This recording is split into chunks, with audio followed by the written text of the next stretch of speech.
Oh, please, please, no. Now we're live, people. There we are. I can see the little streamer. Do All it right. again, Rachel. With All right, vigor. everybody. Welcome to Let's Talk Coronavirus. A lot of big things happening today. Number one, today is the last day of classes at Beloit College. Woo-hoo! And yay! We made it, people. I'm Rachel Bergstrom. I teach in the biology department and also in our health and society program. And I'm here with my co-host. Go ahead, Ron. I'm Ron Watson. I am co-chair of the Health and Society program and am also in our political science department. And yeah, that's me. I'm here. All right. So before we get into the meat of our conversation today, given that today is the last day of classes and given that we are not able to be on campus together because of the coronavirus, we're missing out on one of the great traditions of a Beloit College academic year. And so we want to, and that is Honors Day. And so we want to take a minute and have one of our guests today talk a little bit about or send out some greetings about Honors Day to those of you who are being honored, even though we can't do it in person. So Eric, go ahead and introduce Thanks, Rachel. Yeah, sure. So I'm Eric Boynton, Provost Dean of the college at Beloit College. And so, I really do. I'm missing the opportunity to share this day with you in particular, this day at the end of a long and productive year, and this year in particular, one that has tested our patience, but we've persevered. And this day would be Honors Convocation, which we celebrate all the tremendous work of the students over the past year. And so to let you know that the Honors Day Convocation booklet will be out soon. And so everyone will be celebrated in print form. So look for that from my office. But that's one experience that truly pains me. I wish I could have in person with you. But let this time with you now at 4 o'clock, we're meeting at the same time as Honors Convocation would have happened. I hope that at least this improvisation on the part of Rachel and Ron to bring us together around this topic is at least some portion of a replacement for that experience, a small portion of replacement. But thank you for all the tremendous work that the students have done, and for all the faculty and staff that have helped mentor the students to achieve such great heights, and in particular to our seniors who are coming towards the end of their career at Beloit. And good job, and we're good luck for the future. But it's not just good luck for the future. We're there for you in the coming months and years to make sure that you launch yourself and you find your successful futures. And of course, in months to come back, because this is your home and this is the place you can return to. And in months from now, it will be a place you can return to. Right, and we look forward to seeing you face to face at that point. Yeah. Well, thank you so much, Eric. And again, congratulations to everybody, all of the students, faculty, and staff. There's always a moment where we get to breathe a sigh of relief on this day and just start celebrating all of the accomplishments. And this year is no different. And so we're all very, very proud of you and very happy to call you our friends and colleagues and family of Beloiters, even though we aren't able to be together. And so with that, let's get started. So today, of course, we've got our provost, Eric Boynton, he's our very second appearance, returning guest. Last time we had him on in his role as a philosopher, where he talked about, oh shoot, I just had it on the tip of my tongue. What was the area of philosophy that you were in? Phenomenology and disruption, which I've been thinking a lot about since then. We also have our first non-Beloit guest, Brian Alexander. Brian. Hello. Welcome. And Brian, you come to us from Georgetown, correct?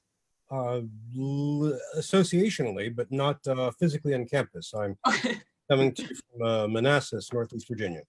Oh, excellent. Well, and Brian, you are a futurist. And so I find that exciting and fascinating. And it wasn't something that I was really aware of before I started researching you, when Eric suggested that you come onto campus. And since then, I've listened to you on a number of podcasts, which were delightful. But I was wondering if you could at least give us a little bit of an introduction to the idea of what a futurist does and how that fits with your work in higher education. Well, we use magical implements. Eric, I thought you said this guy was okay. Come on. Trust it. Go with it, Ron. You'll be good. Okay. This is what we need on a day like today. The futures profession started in the 50s and 60s, and it started in a few different areas, including defense and business, as well as science fiction. The idea was to try to think more carefully about the future in a more rigorous way. And since then, the futurist field has really taken off, and you can find futurists working in everything from government to media to academia, a little bit to the business world. They basically help people think more effectively, more creatively, and more usefully about the future. Sometimes people do it with a lot of media splashiness. Sometimes they do it entirely in the dark, just working as consultants. But it's an interesting field. I mean, behind me on the wall, some of these books are in the futurist tradition. Some of your listeners and some of you might recognize works like Alvin Toffler's Future Shock, for example, in that tradition. But it's a pretty interesting field. It's small, and a lot of the people tend to be both interdisciplinary and a little eccentric at times. And there's a lot of deep love for science fiction involved, but also a real deep love of learning. Every futurist I know is just constantly studying, soaking up more information, crossing boundaries, trying to learn from different fields. Yeah, I think that that's a really interesting thing for us as a liberal arts institution to be thinking about, the various different ways in which our understanding of the intersections between and among different, and we've got a co-host here on Ron's there. It won't switch over to him because he's muted, but maybe you'll see a toddler on there. But the futurist, the idea of being a futurist, I think is a great opportunity to tie those things together in a real and tangible way. One of the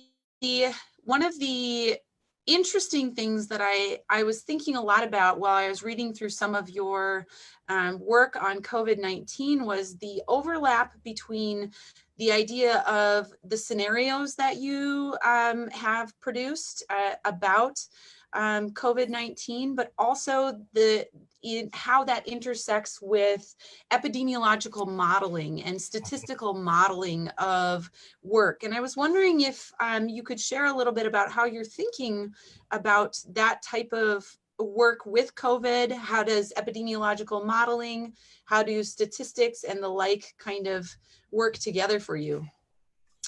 We have animal familiars who help. I love it.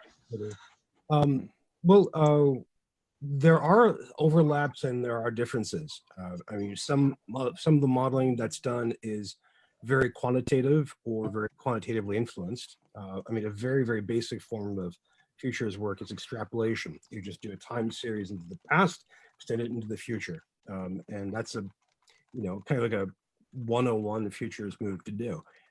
Sometimes it can be more sophisticated, in which case building statistical modeling, like you see in epidemiology, but also you see in economics, and you can see in a few other fields as well. In fact, you could say that the entire field of climate change is one giant exercise in futures work. And it's really tricky because, like most futures work, we don't have a control group. We don't have a control planet. So a lot of that can be quantitative, but there's also the qualitative side. I mean, scenarios are basically stories about the future, stories driven by one or two powerful forces reshaping the future. And so you get a lot of creativity, a lot of narrative strength, but also a kind of broad ranging attempt to imagine the future. I mean, if we try to think about a situation, you think about an American state, for example, 20 years from now. In order to think that through, you have to cross all kinds of domains. You have to think about the environment, you have to think about the economy, you have to think about politics, think about demographics, I mean, culture. So you're just it's kind of like the liberal arts, decathlon to do that. Which is one of the reasons I enjoy it. And the other thing is, of course, on the qualitative side is that, to make a good story, you need to draw on various humanistic traditions, which isn't to say scientists can't be great storytellers, but they can really be. But I think in many ways, you'll see, depending on who's making what kind of future, to what extent they're basing this. What's the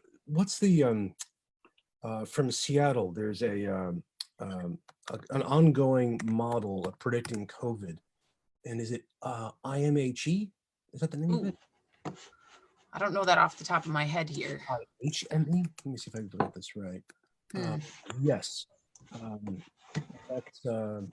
that's based out of the healthdata.org, and they've got a lot of attempts to try to predict hospital capacity, deaths, infections, and a few other things as well. Oh yeah, the healthdata.org. That's a great, I'm gonna put that up in the comments section on Facebook for people who might be interested. This is screen share it? Pardon? Can you let me to screen share it? Let's see. Well, unfortunately, I don't know if we can do the screen sharing. No problem. We've got Zoom locked down pretty well here. It's a different kind of infection. Yes, yes. So that actually sort of brings me to a question for you as well, Brian. So given all of this thinking that's happening, and obviously your own sort of thoughts around COVID, I mean, what sort of major changes do you envision? Is there like one or two changes that you sort of see likely to emerge, and you can choose whichever sector or field or even broadly emerge in the wake of this crisis? Oh, it's a great question. It's a great question. And just to toot my field's horn a little bit, when people talk about this as a black swan event, they talk about this as something that was unprecedented or we couldn't have anticipated, it's completely wrong. We, in the futures field, we've been talking about epidemics for at least 30 years. I mean, and there's been a lot, and by talking about it, I mean publishing studies, conducting games. In fact, there was a brief urban legend, I think in February, that Bill Gates was somehow involved in creating the coronavirus. And the reason for this was that he had sponsored a big role-playing simulation game on a pandemic in the fall of 2019. And that was easily Googleable. And people made the connection and say, oh my God, what did he know? I run into this myself. My most recent book, Academia Next, from Johns Hopkins University Press.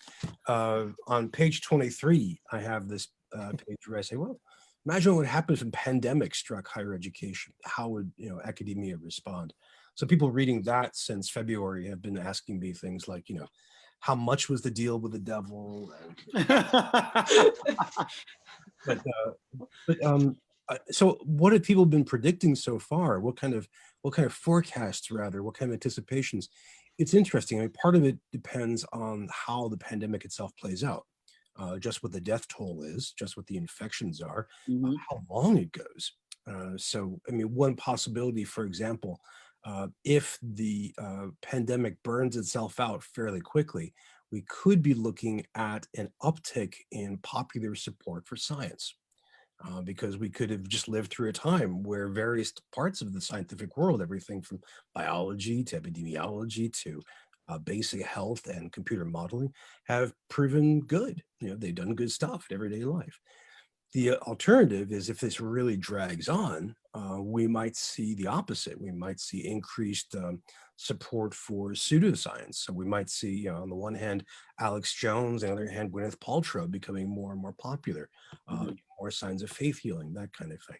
So that's one vector I'm looking into. Another is what this does to the economy. I mean, that's obviously something that people are very, very concerned about. So do we get to live through a depression, for example? Right. If that is the case, you have to wonder, the impacts of that are so manifold. I mean, for example, what happens to Generation Z? They're, besides being mocked by older people, they've truly been dealt a terrible hand. So what does that do to them socially? What does that do to them in terms of their aspirations when they set foot on campus, virtual foot or physical foot, at age 18 at Beloit? What are they after? I mean, for example, we know that if you say the word socialist to Americans, if they're 50 and over, they freak out because they've been well trained by the Cold War. If you say to someone under 30, they're like, "Oh, sounds like a plan." And you've got to admit, who are younger than millennials, they haven't lived through a time where capitalism has covered itself with glory. So what happens to Generation Z? Do they become susceptible to the extreme left or the extreme right? Then on top of that, what does this do to education? For example, I mean, I've been looking out for the next year, and as far as I can tell, higher education across the board is going to be suffering a financial hit. I mean, you think about state systems, University of Wisconsin, University of Minnesota, and so on. State governments have already been spending less and less in public higher education for years, and they now will have great reason to spend even less still. What happens to endowments? I mean, on the good side, they may be chaotic. You know, on the downside, seriously less. What happens when families decide they don't want to pay liberal arts, private liberal arts college sticker prices? And of course, nobody knows, you know, outside of academia, no one really pays attention to what the actual paid tuition is once the discounting rate is taken into account. It's a published sticker price that we get freaked out at. What does this do as well to social cohesion? I mean, that is, you know, we've already seen some very small but very interesting protests in, say, Michigan or in Ohio. What happens if we live under depression conditions for 6 months or 9 months, exacerbated by the national election? And perhaps, and we're heading into summer, we're heading into what some call, you know, riot weather. We're also heading into possibly a bad storm season. What happens to people who are economically beaten as well as ill or see their family die? Do we see people just check out of society and back away, like some young people do in Japan? Or do we see people flip out? And do we see more shootings? Do we see acts of terror? I hate to give you a clear, distinct outcome, Ron, but the problem is we don't know the shape of the pandemic. Right. Well, I say we, I'm just referring collectively to the whole futures world, looking at the entire, you know, branch of all the branches studying this. There are lots of people who are very confident in what they think are going to happen, but they all disagree with each other. So one of the things that I found interesting from reading through some of your work is you talk about paying attention to what's happening on the margins as being really important information and important data for predicting the future. And so, or not predicting the future, but, you know, creating your scenarios and understanding what's possible. And so I want to narrow our conversation down just a little bit, because I also want to get Eric in on this too. But what are some of the things that you're paying attention to on the margins of higher education and the landscape for the people like us and our students and our faculty and alumni? What are you paying attention to there on the margins? Well, I'll be really quick because I don't want to get in Eric's way. I mean, one thing is I mentioned pseudoscience, and a lot of that is actually quite marginal. I mean, you think I mentioned Gwyneth Paltrow and Alex Jones. They're a little different. I mean, that Gwyneth Paltrow is a celebrity star and very, very wealthy. Alex Jones is a kind of marginal, semi, you know, who knows what figure, but they both tend to be marginal. The products they hawk are often somewhere on the semi-licit point of view, or they're in the supplements market, which is almost completely unregulated. You think about a lot of folk beliefs. So you think about, say, extreme right-wing views that verge into conspiracism, or you think about extreme New Age views, again, which are marginal in a nation given our religious and cultural background. So I'm looking at those. I'm very, very curious about that. I'm also interested in a few other things. One is crime. So just how we change criminally. That is, do we see more and more hoaxes, more and more scams based on this? I mean, I have yet to get an email that says, donate to this Nigerian prince, and that will but I'm looking for that kind of thing. but also, wondering about what happens in terms of mainstream religions and new religious movements, and also looking at culture, not so much at Hollywood, but looking at the fringes, wondering, do we get, cultural traits that are in love with death, which is a traditional Western theme? Do we get as well some kind of popular xenophobia? I mean, right now, the sense that China is a strategic threat to the U.S. has largely been the province of elites. It's been the subject of there's a big faction in the Pentagon and in the defense industry that's long thought about that. There's been a part of the foreign policy establishment, but it hasn't gotten into the popular imagination, not since a century ago. But it's possible that we could see some form of xenophobia really catch fire and move from the margin to the center. So those are a few of the marginal things I'm looking for.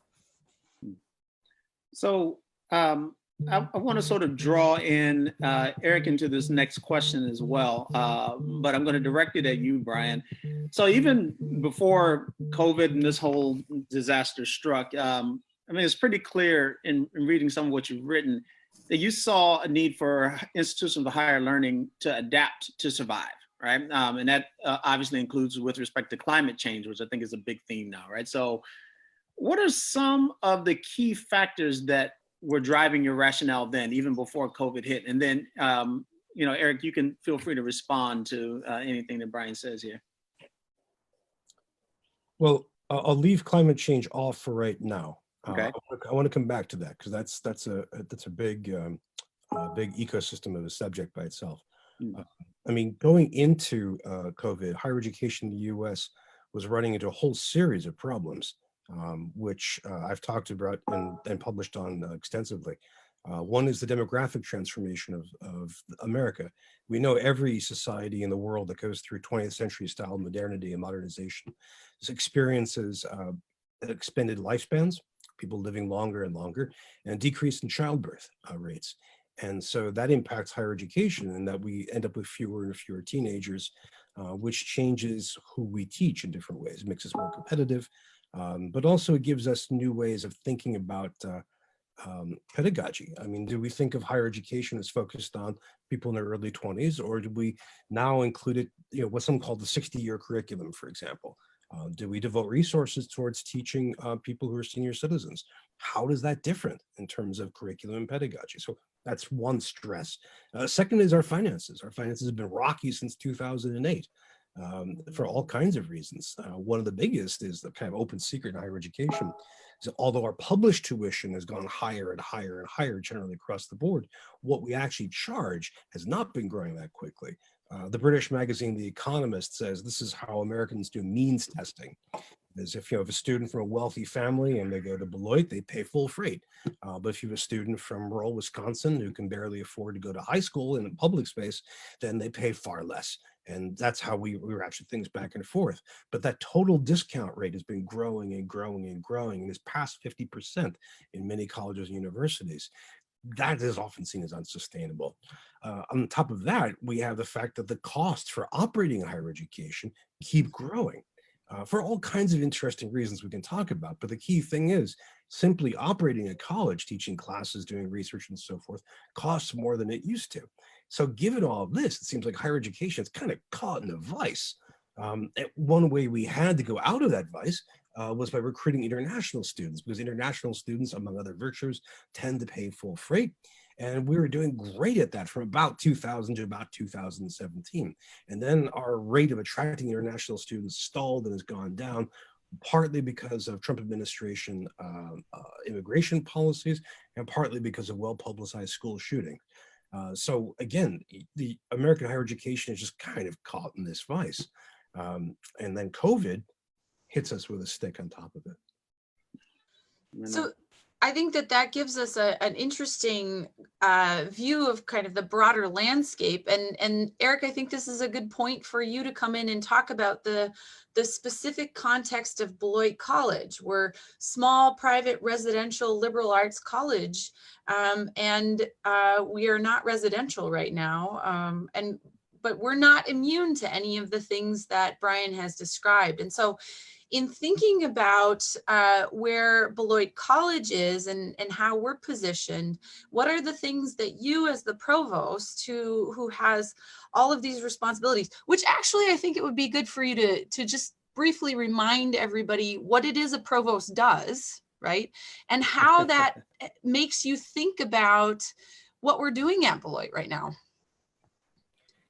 Yeah, well, Brian's been good job pouring it on here. I mean, talk about advice. He's done a good job describing the vice. And in some moments, I find myself blissfully not crimped by the vice. But every time someone reminds me of all these factors, it quickly becomes a part of my life. So the provost, I mean, I think provost is actually a Latin word that means vice president. I think that's what it goes back to. But it's the provost, more traditionally was in charge of the curriculum and the boss of the faculty. That was kind of a dean's role. So the dean of the college, so provost and dean of the college. But of course, I think, I don't know, Brian, you might know more about this than I do, but maybe the last decade, maybe the last 2 decades, the provost role has begun to shift and becomes more like a partnership with the president and thinking about how the internal dynamics are looking in relationship to the external facing position of the college. Yeah. Is that, Brian, is that? It depends. It depends upon the institution. I mean, for a lot of them, the idea was that the provost was the home secretary and the president was the foreign affairs minister. You never see the president on campus because they should always be out, raising funds representing the college, whereas the provost is running the academic mission. But in some cases, there's been overlap. I mean, depending on the institution. I mean, if you some presidents have been brought in as turnaround artists, basically, to save a college university, and so they have to work with the interior. So that partnership is there. Right. I would say at Beloit recently that you can see this overlap happen in the Beloit Action Plan. Just to go specific for a second, it's a way of demonstrating how the institution is treating the challenge in innovative ways. It's bending and flexing to the current situation as a way to demonstrate what the institution is about. So it gives a sense of of who Beloit is, the way that we then approach the challenge or the problem that's facing us. That, for me, is indicative or mirrors the kind of education you can expect to get at Beloit. So here's the way in which the institution, the outside look of the place, and what happens in the meat and potatoes of the classroom and the experiences outside of the classroom, the way that all comes together is kind of meshing. And I think this is one reason why Beloit Action Plan has gained traction. It describes an institution, an educational institution that's wearing its own desires for its students, right, for itself. And so I don't know, I think it's an interesting way to think about the position of provost right now. I do know of the last 5 years, the provost's job has become more difficult because of a lot of the vice pressures that Brian has been describing here. A few things that Brian is saying. One of the things on this predictive question, Brian, you're not talking about predictions so much. You're talking more about visioning something in the future. And I've always thought about this kind of leadership as I want to pass the puck where the player is not yet, right? And I don't want to go down the ice with the puck in front of me. I want to pass the puck as soon as I possibly see an opening. And then I want to know how far I can pass that thing before I strike the puck. Or another analogy is that we're going to wear ourselves out if we're chasing somebody, because by and large, we're not going to catch up to them, right? No matter how hard we work, no matter, how much of the animal we eat at Beloit, we have to think creatively about the places we might want to pass the puck. So what's the mood?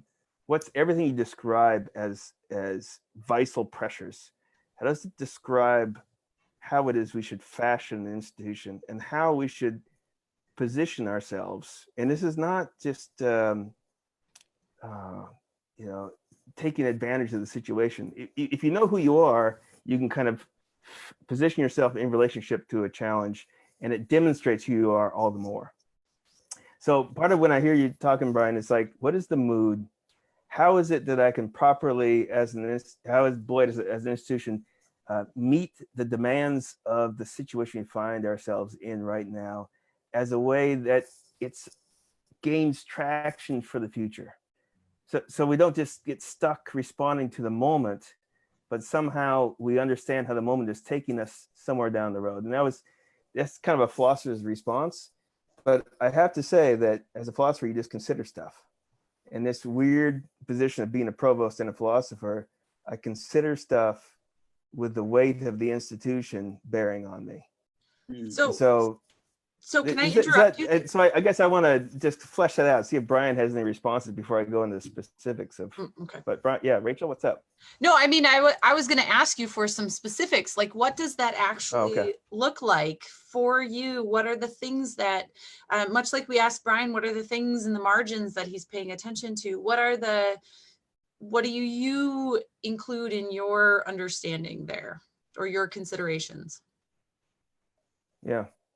Well, okay, so let me begin to get specific by, I think that we found something this summer about highlighting the notion of agility or nimbleness, being able to dodge and weave and, to be on your toes in a way that I think has served us well recently.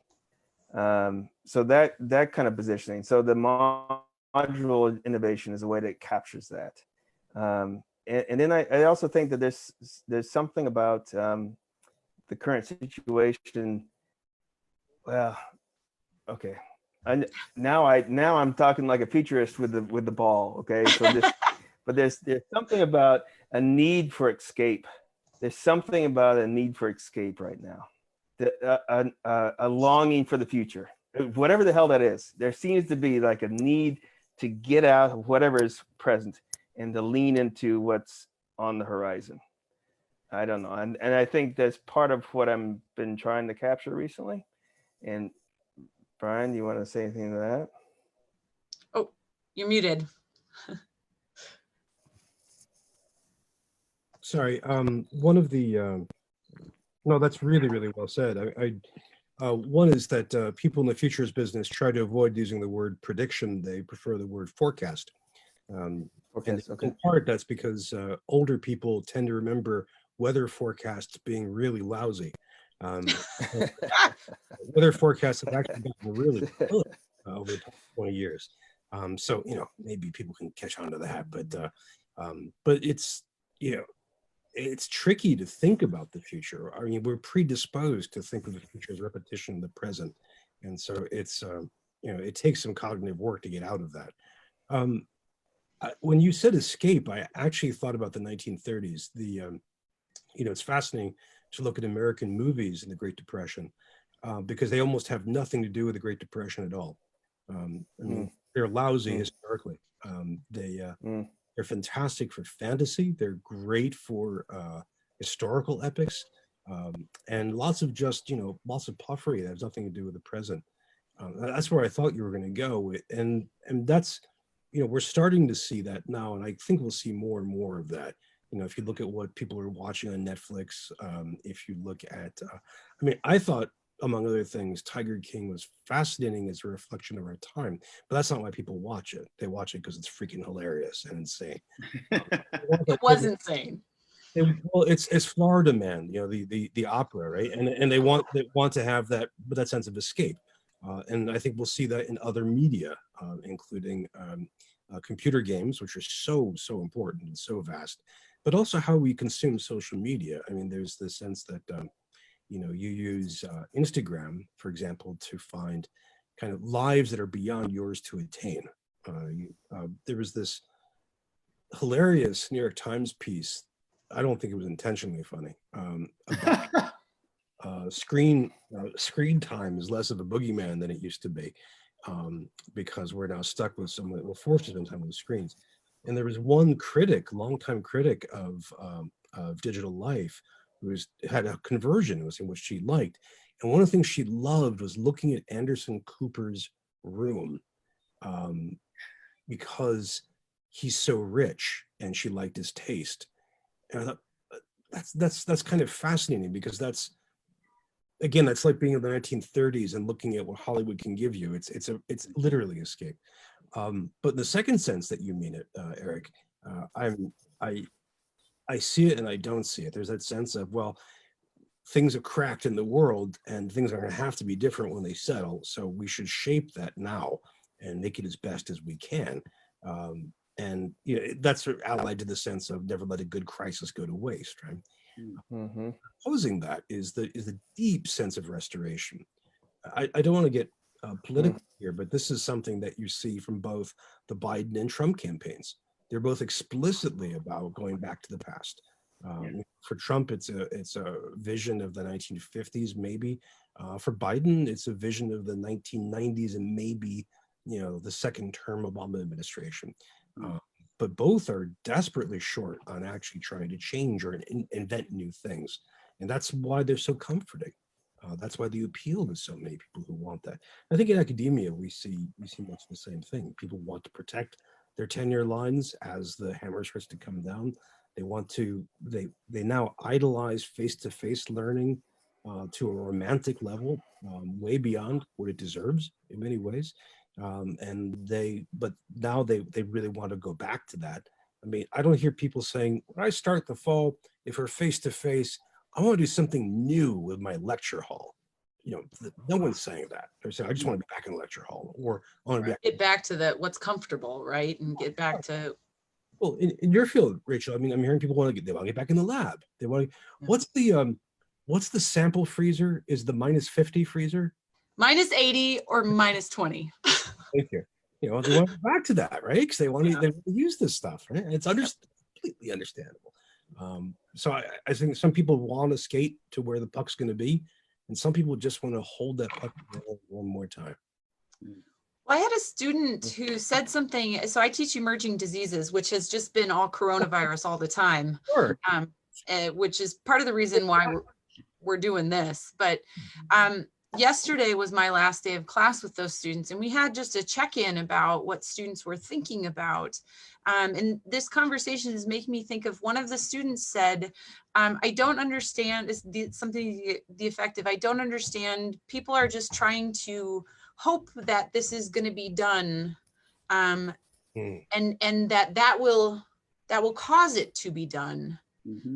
But now I know that the hope isn't what's going to get us there. Social distancing is what's going to get us there, right? And so that's been kind of rolling around in my mind as you've been talking about these things, the comfort and the wanting to get back to how things were before.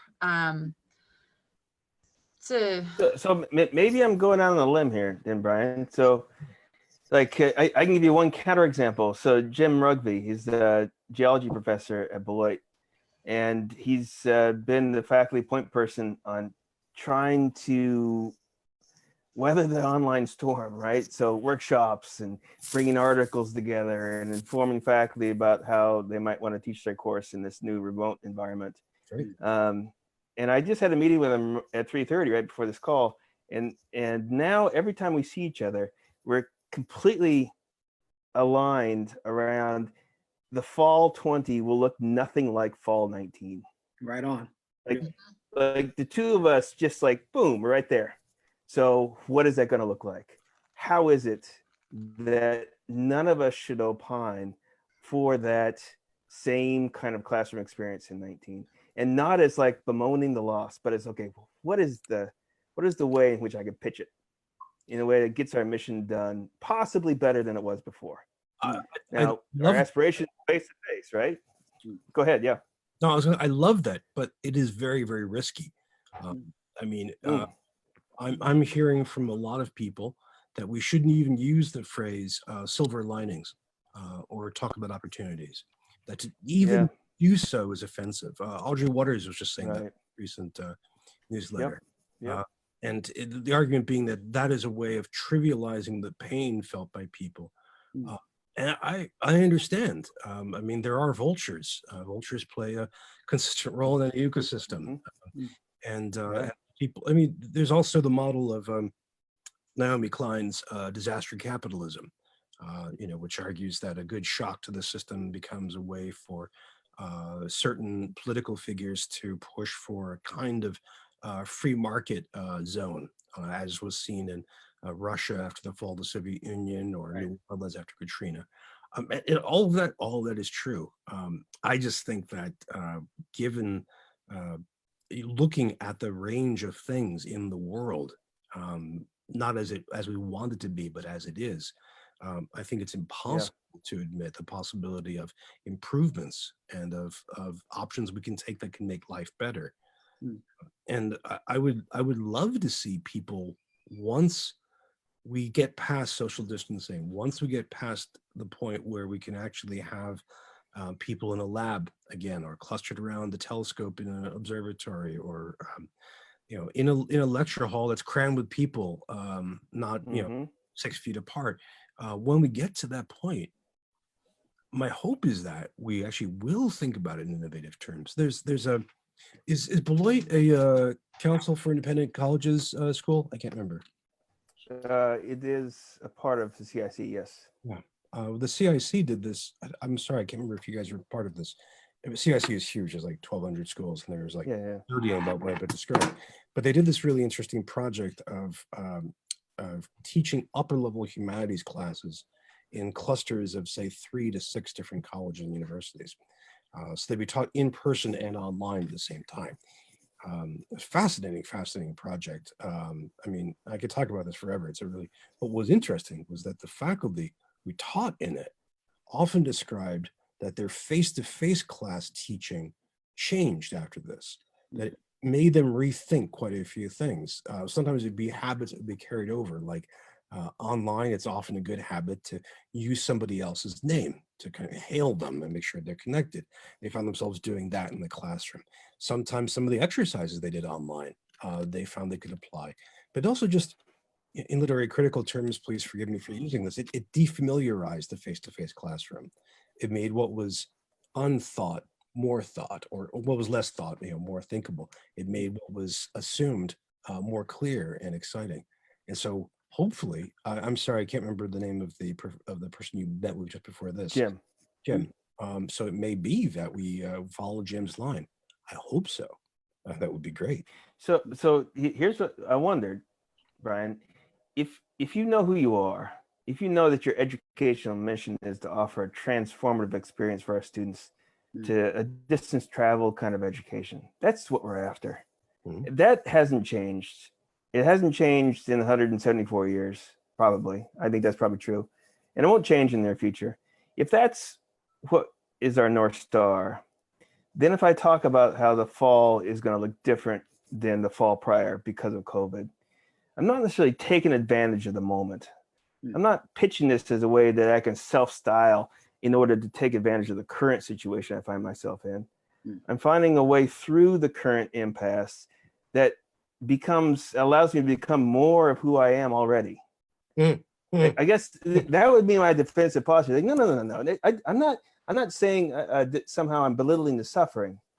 That in this moment, is there a way that I can double down on what it is I'm committed to, such that I speed out of the turn for the people who are currently getting pinched? Isn't that middle career Nietzsche, the statement, you must become what you are? Oh, he's seeing through me. But I like what I'm seeing, right? And just to piggyback a little bit on this, right? This is, in some respects, one of the things that I think has made this crisis, obviously, as terrible as it is, one that's really helped us to recognize that we actually have the ability to adapt. I was actually talking to someone about this. I remember, because I've been sort of pushing the online education thing for a bit in a variety of different areas of campus. I've had some people say, "Oh, well, that's just not what we do. That's just not a thing," or "I'm not interested in that." I even had someone say that once, right? And to see some of those same people turn around and develop these courses, again, not because they're trying to take advantage of anything, but for the love of the students, for the love of the education that they're trying to convey, right? To see them turn around and make online courses a lot better than the ones I had developed is in some ways, to me, extraordinary and very heartening. It speaks of the ability not simply to weather this crisis, but to actually thrive afterwards. And I'm very cognizant of what you're saying, that there's this idea that you don't want, I mean, people have died. We have students who have lost family members, right? And so we don't want to talk about this as if it's like, oh, now we get to really, move forward. But it also, at the same time, it's a crisis in which some institutions are not going to be able to even do their educational mission well because they were unable to adapt to it. And as an instructor and as someone who actually does care about the students, I'm actually really, I don't know, I mean, it's a weird thing to say, but I'm actually quite proud of the fact that we were already trying to adapt because of other things. We were trying to adapt. And this is just another thing that we have to adapt to to fulfill our mission. Does that maybe this is too much of a cliche, but do you think that's a good way of modeling what we want our students to do? I mean, in some respects, I mean, if you're asking me, Yeah. because none of us have any idea what is going to be thrown at us. And I had a sort of shocking thing happen to me the other day. I told Rachel about, right? You're going on a walk and I got my kid up in front of me and we're just sort of laughing and talking. And all of a sudden someone came speeding out of their driveway and he was far enough ahead that I could not have reached him if he hadn't stopped. And, we were just on a walk. And so when you see something like that happen, it shocks you and it makes you think, what could I do differently? And it's horrifying and it has to sit with you. But at the same time, there are people who, when that happens, they can't function anymore. I'm glad that I can still function. And now I'm able to adapt and know next time, okay, make sure we keep him within distance now, right? And that, I guess that's a bit of an odd example, but it sort of, for me, gets to the heart of that. That there's there are folks who, there's a situation that folks have to adapt to. And there's going to be good adaptation, bad adaptation, and no adaptation. Right? I think that's an excellent example. I mentioned the idea of the black swan before, which is created by Nicholas Taleb, and his later book called Anti-Fragile makes the case that a lot of systems are actually, they look very mighty and impressive, but they're actually fragile to any shock. Yeah. And so I'm thinking, I mean, you recognizing what happened when you saw that car, we're going to say, oh shoot, I can't do anything. I mean, that's an objective knowledge right there. And you think, it makes you think afterwards, okay, how can I respond differently? What can I do differently? But you can also imagine people who would just be completely oblivious to it. They would pass on. And again, that's a very, very human thing to do, especially if your incentives are elsewhere. Or people who wouldn't admit this is a problem. And there's a common thing right now, which says that, different weeks, when we look at the coronavirus death toll, we think, oh, well, it's not as bad as X, right? It's not as bad as the flu season. Well, now it's worse. Right? It's not as bad as people we kill on the roads every year. Well, now it's worse. Not as bad as Vietnam. Now it's worse. We're just inching our way up, and we're not at COPD levels, right? We're not at cancer levels. Not yet. Give it a shot, right? But those other things that it passes are normalized. I mean, we kill an outrageous number of people in traffic accidents. And we're okay with it. We in fact celebrate it. The flu deaths, we don't care at all about. I mean, it's just it's a drum that's repeated boringly by the medical establishment. Make sure you get your shots, right? But otherwise we do nothing to stop it. I mean, so we can normalize these things, and that's another way of being fragile. You'll miss what's coming, and you won't be able to respond to it. But we should be able to teach our students to do that. And I love the idea of embodying that kind of anti-fragile practice. Right on. That's actually it's related to one of the things that in the feedback from the students in emerging diseases, asking them, what have they noticed? It is that shift from every year I see a shift from, oh, I thought the flu was not a big deal. It doesn't kill people. And I'm like, no, this is what you need to be worried about. You yourself. This is why we vaccinate. And nothing has really gotten through to them in the way that this year, several students have mentioned the thing that, like, this is the first time that I'm like, the numbers, those are people. Yeah, those are actual. And heightening their attention to those things in a visceral way, and in a way that You know, so like Ron said, we have students who have lost family members to COVID. And as members of our community, we have to pay attention to that in a very different way than we pay attention to what I've taught about before, Ebola or measles outbreaks or the importance of vaccination. This has really hit students very differently. I think it's hitting all of us very differently. Well, those are great examples, Rachel. And I people tell you this all the time. I so want to take your class, right? Come on in. This is fantastic stuff. Yeah, this is partly where storytelling comes in. Statistics are really hard for people to grasp and hard to think through, generally speaking. You know, what's the cliche, right? The death of one person is a tragedy. The death of a million is a statistic, right? So. So, you know, we may be at a point soon where we normalize COVID deaths. I mean, Yeah. It's just part of the background hum. I mean, that was, Eric, wasn't that Mitch Daniels' line about opening up, saying that we should just, it's part of the world. You know, it's nothing extraordinary. And it may be that if we're lucky, Rachel, next December 2021, your field will be out there saying, and remember to get your COVID shot. Yeah. But it's now is the time, I think, for us to partake and share these stories of what it's like. There was a CUNY professor published a editorial in Daily News a couple of weeks ago, just describing the death toll and the damage to his classes at I want to say it was at John Jay, and it was heartbreaking. But the numbers were so small. You know, out of a class of 16, you know, one student had died, right? And two students had lost family members. And you think, well, that's a drop in the bucket, it's statistically, but it was so human. It was so convincing. It made so much sense.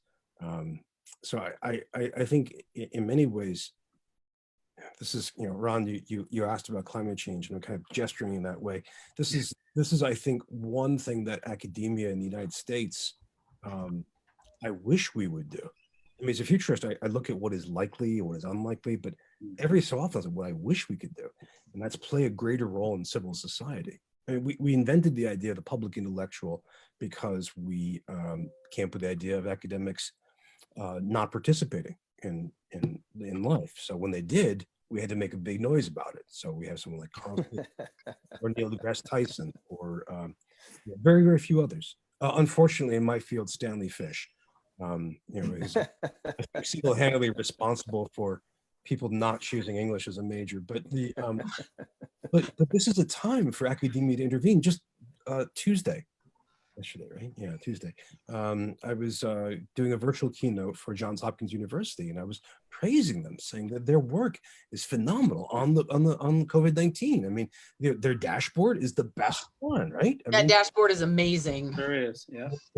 It's open because their data is usable. People can build stuff on top of it, right? Which is fantastic. And of course, all the R&D they're doing. So, but I think academia can do more than that. And throughout academia, not just R1s, but everyone else should be able to pivot into the community and say, here's how we can help. And this is my gesture towards climate change, because climate change is going to be the great defining struggle for civilization for the next 100 years, but also for higher education. Is this a point where higher education can intervene in the world and say, you know, on different points? We don't have time to go into climate change in detail, but just to think about the different policy levels, the different cultural levels, the different practical levels. I mean, University of Washington, Seattle, UW, was doing this great thing of doing tests, doing COVID-19 tests in the community, because of their research enterprise, they happen to have this stuff before anybody. You think about Hampshire College, another liberal arts college, in desperate straits. They actually made a lot of their residence halls available for local homeless and indigent people who are infected with COVID-19. I mean, a fantastic move to make. It's going to make it a lot harder for them to open again, but it was a great step for them to make. I mean, how many other situations can we do this? I mean, we can have Eric talk about the phenomenology of disease, right? I did a blog post, I don't know if you guys saw this, a reading syllabus of pandemics. Yes. Yeah. Can't get rid of the English professor, and we just do these things as things. But it was great to do. And people have used this and they're talking about it.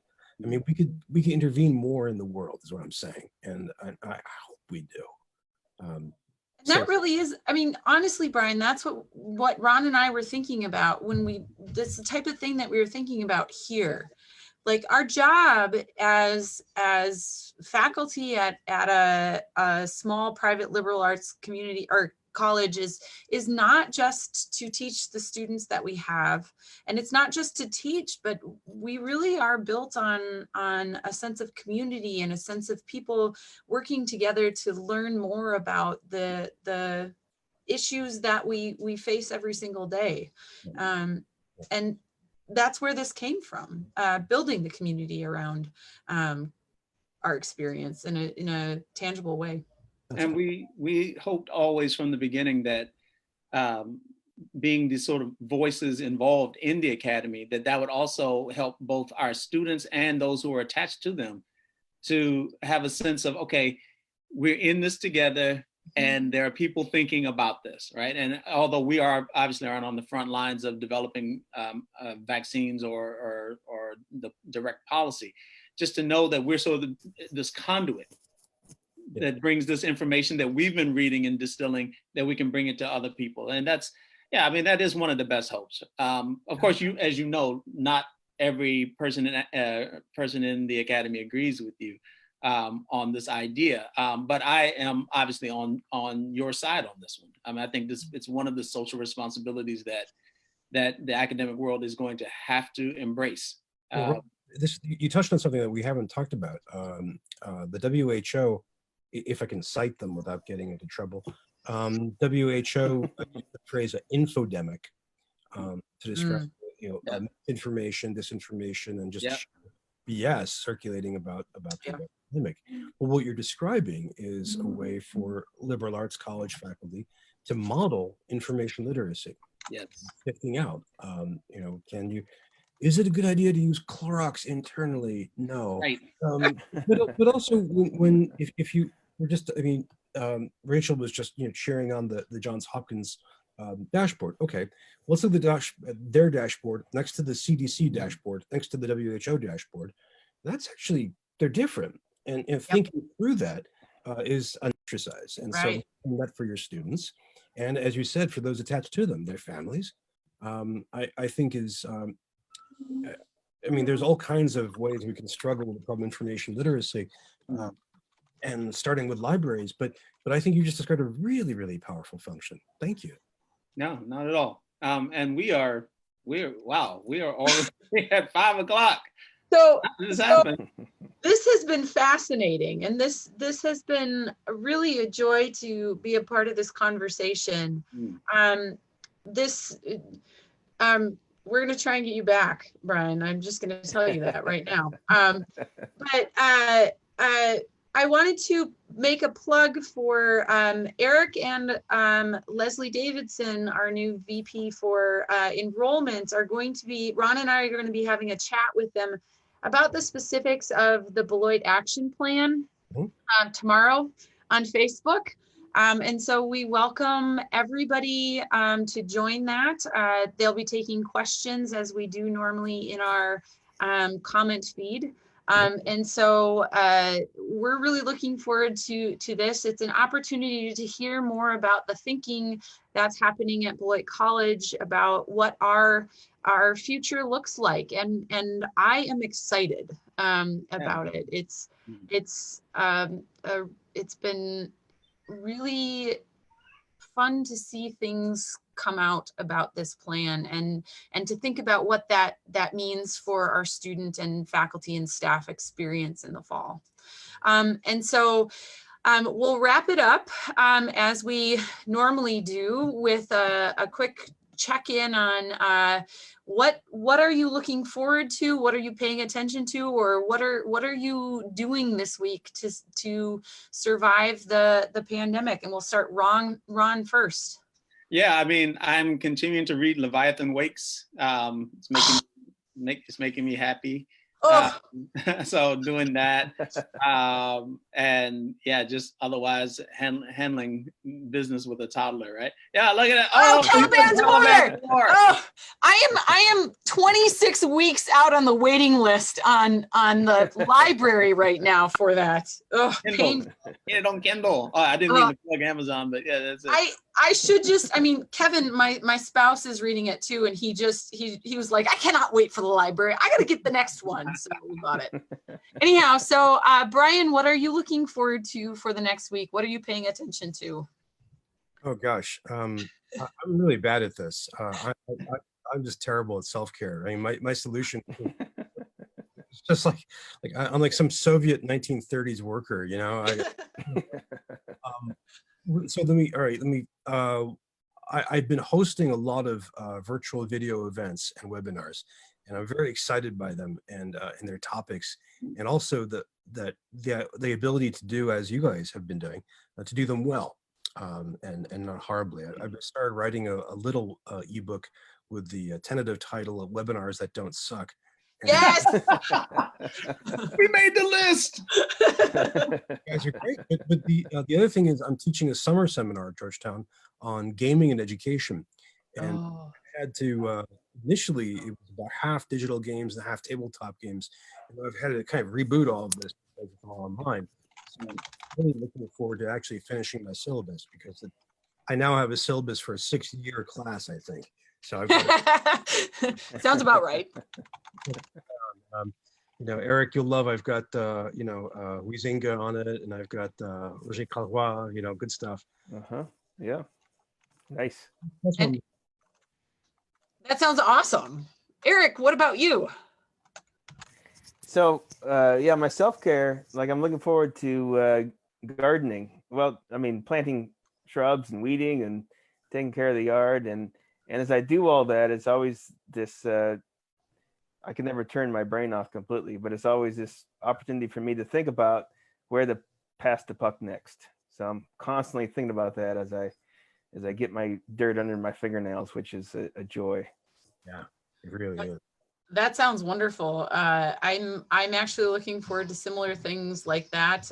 I decided that now's a good time to repaint all of my kitchen cabinets. So yeah, so that's the next thing. So, well, thank you everybody for joining us, and thank you to Brian Alexander and Eric Boynton for joining us. Thank you, Brian. Oh, thank you all. This was wonderful. And let's do it again soon. Okay. All right. Awesome. Take care, everyone. Thank you for joining us.